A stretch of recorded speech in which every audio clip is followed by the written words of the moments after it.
Ô Raça, agora vamos lá. Religião, entrar no tema de religião aqui que eu acho muito interessante. Você é um cara católico, você quando eu pergunto, Raça, qual é a sua religião? Eu respondo que eu gostaria que Deus me considerasse católico no dia do juízo final, entendeu? Por quê? O Deus católico é mais... Não, no sentido que ele me considere parte da igreja universal dele, que Sim. católico significa isso, né? Universal. Sim.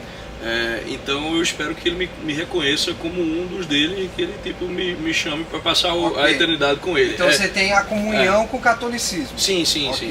E se você morrer e for o Deus, o elefante lá com os 8 braços lá, mano? Aí eu mereço ir pro inferno. Aí cara. você fala assim, aí eu vou. Aí eu mereço. Porque assim, grado, porque aí, tipo, aí quem escreveu essa história aí, tá ligado? Tipo, tava de sacanagem. Então, beleza, tá bom. Pensou, mano, tá todo mundo bota maior fé, Jesus, Deus ali. Pô, mano, aí tem todos os santos. Cara, eu sou um cara que eu tenho uma conexão muito grande com a igreja católica. O que mais me trouxe foi São Bento, a história de São Bento. Tanto é que eu tenho até a medalha de São Bento tatuada e tal. Eu curto muito. Só que às vezes eu fico me perguntando assim, no ócio do meu dia a dia, quando vem pensamentos. Falo, mano, e se quando eu morrer, o Deus de verdade for tipo lá o elefante? Ou se, tipo, sei lá, não é o Deus que a gente acha que é.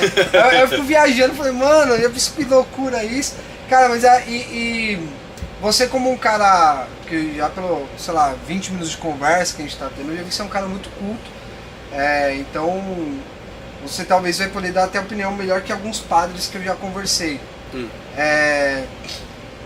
Na sua visão hoje, o Brasil, você acha que o Estado ele melhoraria se ele, de verdade, que é assim, uma visão minha e vamos deixar claro que nas verdades elas não são imutáveis, tá? Tá bom.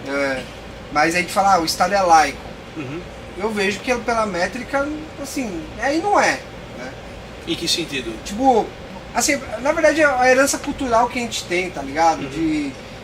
Assim, mas o meu ponto você acha que hoje pro Brasil melhorar, colocar um líder religioso ali, olha, isso aí melhoraria? Tipo, ou você acha que, puta, mano, cagaria demais? Essas coisas não se articulam tão perfeitamente quanto a gente se imagina, né? Quanto a gente imagina, certo? Tipo, a ideia do Estado laico é uma ideia que surgiu dentro da cristandade, mas dentro de uma cristandade moderna, né?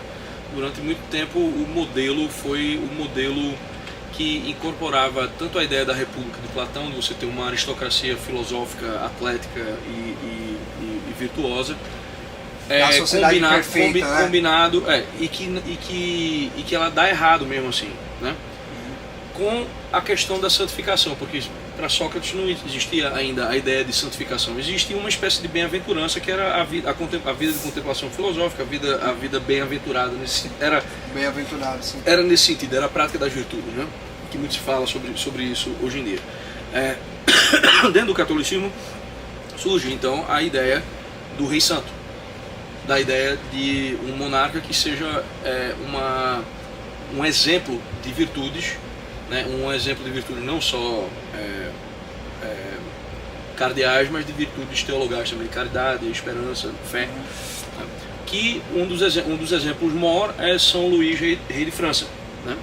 Então, durante muito tempo teve-se essa espécie de simbiose, mas dentro da modernidade surge, dentro do próprio cristianismo, e é uma interpretação, talvez, daquela passagem do Evangelho em que Jesus diz: dai a César o que é de César e a Deus o que é de Deus. Ele está mostrando que, de certa forma, existe uma hierarquia, talvez assim. Não só isso, mas existe uma diferença de plano das coisas, né?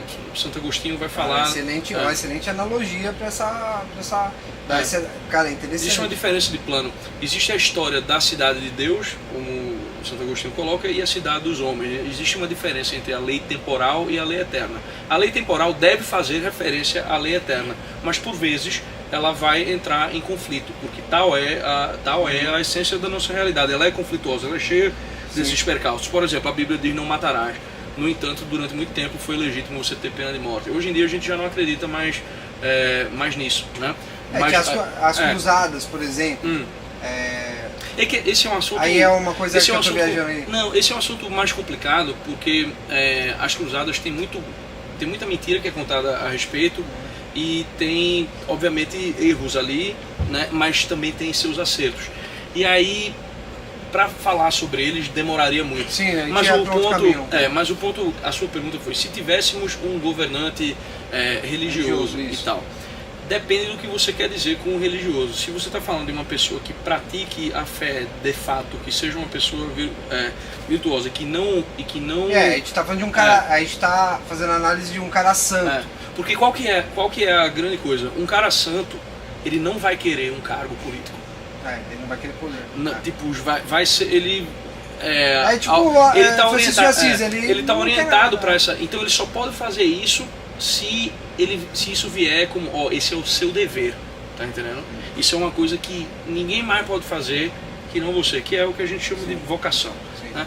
Então, nesse sentido, se você tiver, né, um governante que seja guiado por essas virtudes de fato, guiado pela caridade, pela fé, pela esperança, então, poxa, legal para ele, ainda assim, disso não decorre que a ordem que ele vai estabelecer vai dar certo, tá entendendo? Porque essas coisas estão sempre em conflito. Pode ser que dê, então não dá para esperar muito em relação. Por exemplo, digamos que um cara santo chegue na presidência da República agora, tá entendendo? O que é que ele vai fazer com todo o resto? Pode crer, né? É verdade. O que é que ele vai fazer com todo o resto? Com os deputados, com os... eu pergunto isso então, porque... de certa forma, a minha posição na política, né, porque as pessoas me colocam a ver, tipo, tem gente que assiste pelo lance de eu trabalhar no Brasil Paralelo, esse Rasta é um fascista, ele é um bolsonarista e não sei o que lá. E na verdade eu sou uma espécie de ateu político, porque tenho uma visão de mundo que noto que o homem ele é uma criatura caída, ele é capaz de amar, ele é capaz de fazer coisas boas, mas ele tem um divórcio entre a vontade dele e a realidade, que é um negócio absurdo, um negócio que tem em cada um de nós, que é a marca da queda. Então não dá para eu colocar grandes esperanças, tá entendendo, numa espécie de reinado superior. Até quando Sócrates desenha a república dele, que ele faz a república do rei filósofo, ali pelo livro 9, se não me engano, ele começa com um cálculo, ele diz, bom, estabelecemos a nossa aristocracia, mas os nascimentos, e aí ele conta um mito matemático, né? Os nascimentos dos homens virtuosos, eles não são, os nascimentos ótimos que ele chama, eles não são regulares, eles têm um período de 3, de 5, de 6 meses, então, e aí você vai intercalando isso, aí vai começando a dar números irracionais no meio, e aí você vai perdendo o momento em que seria a concepção ótima de uma aristocracia, e aí começa a nascer pessoas menos virtuosas por natureza. E aí a coisa degenera na democracia. Ele fala isso, ele conta um mito. Não dá pra você ficar tentando calcular qualquer figura geométrica que tá. O que ele tá praticamente dizendo é que, meu irmão, dá os caralhos nos catetos e os homens começam a degenerar. Tá entendendo? Ele tá reconhecendo que tem esse mistério que é a iniquidade humana, tá entendendo? Existe esse mistério. Então... o famoso mistério da fé, né? De você saber de onde vai isso, velho. Pois é.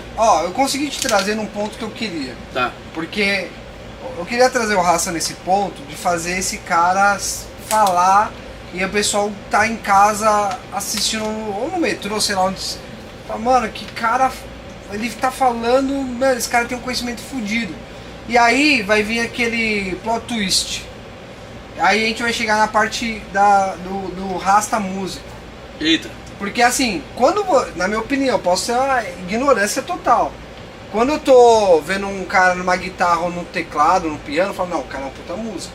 Mas você não vai imaginar que o cara vai te falar sobre Sócrates, sobre Platão, sobre o catolicismo não, né? Alguns termos da igreja católica, como eu venho trazendo na conversa. Você não imagina que esse cara é assim. E o Rasta é o cara, esse cara é músico, né? Você toca piano, teclado, certo? E eu conversando com o Jonas sempre falava da banda que você toca atualmente lá na sua carreira lá nos Estados Unidos, certo? Que é uma banda de heavy metal. Sim. Eu tô com medo até de falar o nome, porque você falou no Inteligência Limitada de uma forma que eu falo diferente. e aí quando o Jonas até mandou aqui o nome, ó a minha pronúncia, aí você me corrige pra ver se minha pronúncia está certa. Mas aí eu vi até um vídeo, eu vou pedir até se você autorizar e colocar um vídeo da banda aqui pra galera ver, porque, mano, eu sou suspeito de falar, eu adorei, eu não conhecia de fato a banda, mas, mano, é uma banda que faz show o quê? Pra 30, 40, 15, 2.500 pessoas, assim, Porque os Estados Unidos tem um festival que você faz pra 2.500 e faz É. show pra caralhada de gente, certo? Tem shows e shows, né? Tipo, os shows normais de venues, assim, né? De casas de show, tipo, a gente tá falando aí 2.500, 3.000 pessoas.